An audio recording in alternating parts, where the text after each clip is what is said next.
Hello, and welcome to the fourth installment of my podcast. If by any chance you hear any dog barking, that is just my pit bull barking at a mailman, an Amazon delivery, or someone walking a dog. So excuse any background noise. We are now entering the contest prep season. So I'm going to touch upon a couple of things that I think will be valuable. The first one I'm going to discuss about consistency, and it's going to blend into the type of coaching or plan that you're going to follow. So consistency, as you know, is needed. I mean, to achieve anything in life, you need to be consistent. That's how we learn. Good or bad, day in and day out, doing the same thing is going to give us the results and or the education on what to do next. My thing as a coach, and many of you know, is about taking a practical and healthy approach to allow yourself to better adhere to have that consistency. So in my defense, when I coach clients, I like to tell them you can eat whatever you want within parameters, of course, fiber intake, certain types of protein quality, everything. I'm not going to get into the details of that, but if it fits your macros and you're sticking to it, that is consistency. And I feel that just doing that alone, that type of consistency, is what I would consider not easy and can be hardcore, especially since the goal is in an optimal position. All you have to do is reduce calories. That can be difficult over time because you're eating below maintenance. You're still training really hard, still doing your cardio. So what blows my mind is that when you have sometimes these coaches throwing out these parameters and limitations to already what is difficult to do. I'm almost speechless because sticking to a plan, first of all, is hard. Even if the average person wants to stick to a plan, even if it's 100 calories less than what they normally follow, is hard. So why put more parameters and more limitations on something that will most likely reduce the chance of someone sticking to it? Now, in the only defense, and humans, we like to be obedient. So if we find a coach that's promoting such and such, reducing this food, you can't have that, none of this, only this, that may give us a little bit more accountability, or psychologically we're thinking we're doing something hardcore. I get it. Back in the 90s when I first started competing, we didn't have the resources, and we follow certain things in magazines. But as time goes on, there's more knowledge out there. And I can give you examples with clients and examples of myself, and I'll do so in a minute. So my pet peeve is, why make something harder when it doesn't have to be? It all is about developing good habits. So the benefits of sticking to flexible dieting, it gives you variety. Okay? I don't care what anyone tells you. Variety can be a great benefit. And most importantly, it gives you the adherence to sticking to the plan. Lastly, which is also an important factor, but people often forget, is what you do afterwards. For example, if someone is following a plan and they can only eat fish, or they can only have rice or broccoli, they can't have fruit, they can't have diet soda. Yes, they may reach their goal, but the transition after reaching a goal, after even looking fantastic on stage, most likely they're going to be clueless and have a hard time because they don't have that exit plan. And then what happens, and you see it once in a while, and people actually bragging about it, the terrible rebound. Let alone that, with all those restrictions, you have no idea what's being placed on someone's hormones or what damage you're doing. Conversely, if you have that flexibility during your diet, if you allow a slice of pizza, if you allow a glass of wine, and you make it fit your calories and your macros, you're not going to be craving that as much after you compete. So therefore, it lessens. I'm not saying it will eliminate, but it will lessen the chance of having a terrible rebound. I've seen it firsthand. Believe me.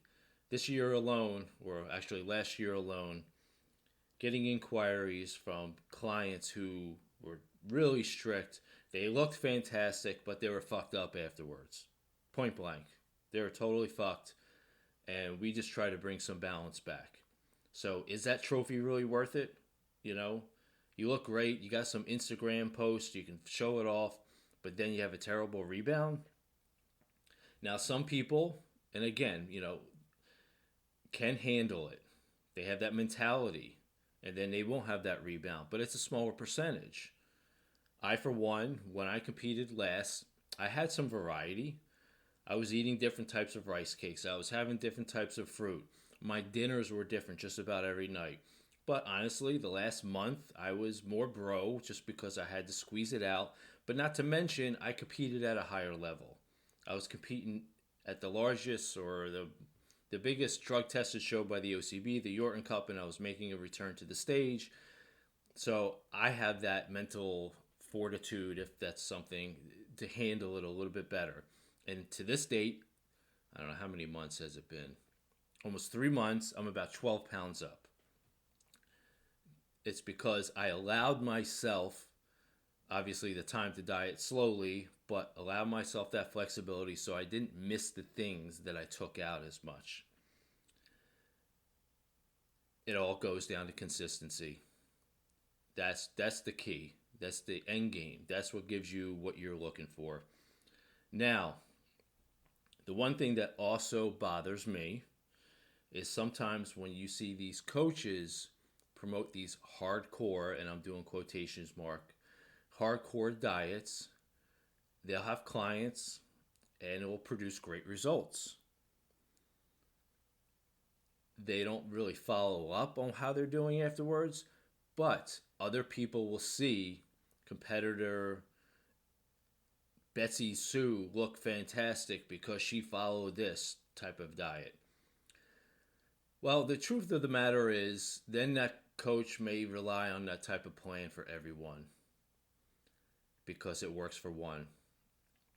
And then the main problem is that other people will try it because they see all the great results. Oh, Betsy Sue looked fantastic. She won her pro card at her first show. Blah, blah, blah, blah, blah. She followed this diet, so it must work. But you know what? If Betsy Sue followed any kind of plan, she probably would have received her pro card anyway, as long as the consistency was there.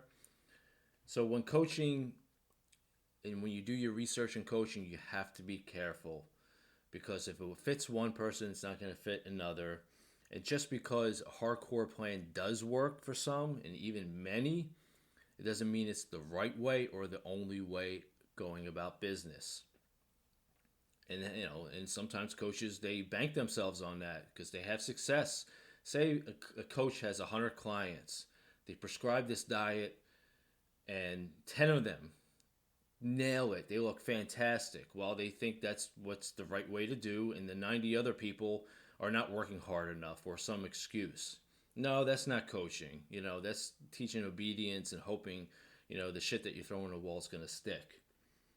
So that's an issue that I have with coaching today, doing these hardcore tactics, because it all goes back to consistency and finding what works best for you. Yes, I know.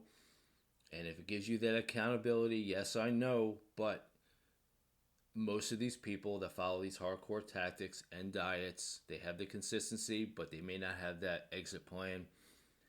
And, again, it goes back to, is it really worth it? So these are the things that, I ponder upon all the time, and I make Facebook posts, and, usually the response is good and people are positive, but every once in a while someone jumps in and they say, well, there are other ways to skin the cat. I totally agree. And that's why flexible dieting is so great, because you can find out how to skin that cat.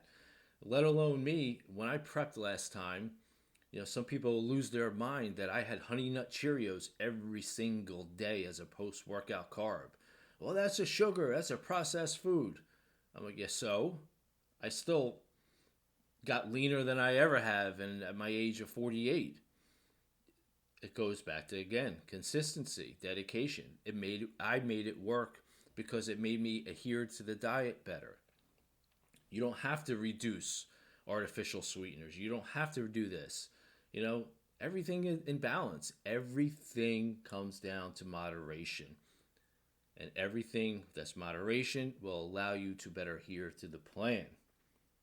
I have clients in the past. I remember one year I was fortunate enough to work with a lot of pro figure competitors. They compete at a high level. And the two of them, and I ain't shitting you, they kept wine in their diet. They accounted for the calories and had a glass of wine. It made them feel comfortable. It made them feel like they weren't dieting. And it didn't slow their progress down one bit. Now, I'm not saying that you have to do that to look like a figure competitor at a high level, but the point that I'm trying to make is that flexible dieting does work. It will allow you greater consistency and better adherence and lessen the chance of a terrible rebound. Now, I've also heard people say, well, Joe's coaching is soft because it's like, come on. That's my whole point of this whole podcast, is that consistency in itself is hardcore. Doing something day in and day out, even if you're changing the foods, is hardcore. Training when you don't feel like training is hardcore. Reduction in calories when you're hungry is hardcore. So there's no way about that. So why make it harder on someone? So these are the things that I always like to tell people up front. If they buy into it, they're going to have a better experience. If they need that hardcore limitation type diet, I say go for it. But the chances are you're not going to succeed. And what I mean by succeed is not that you're not going to be able to make it to the stage nor look good, but how about afterwards? What's your exit plan?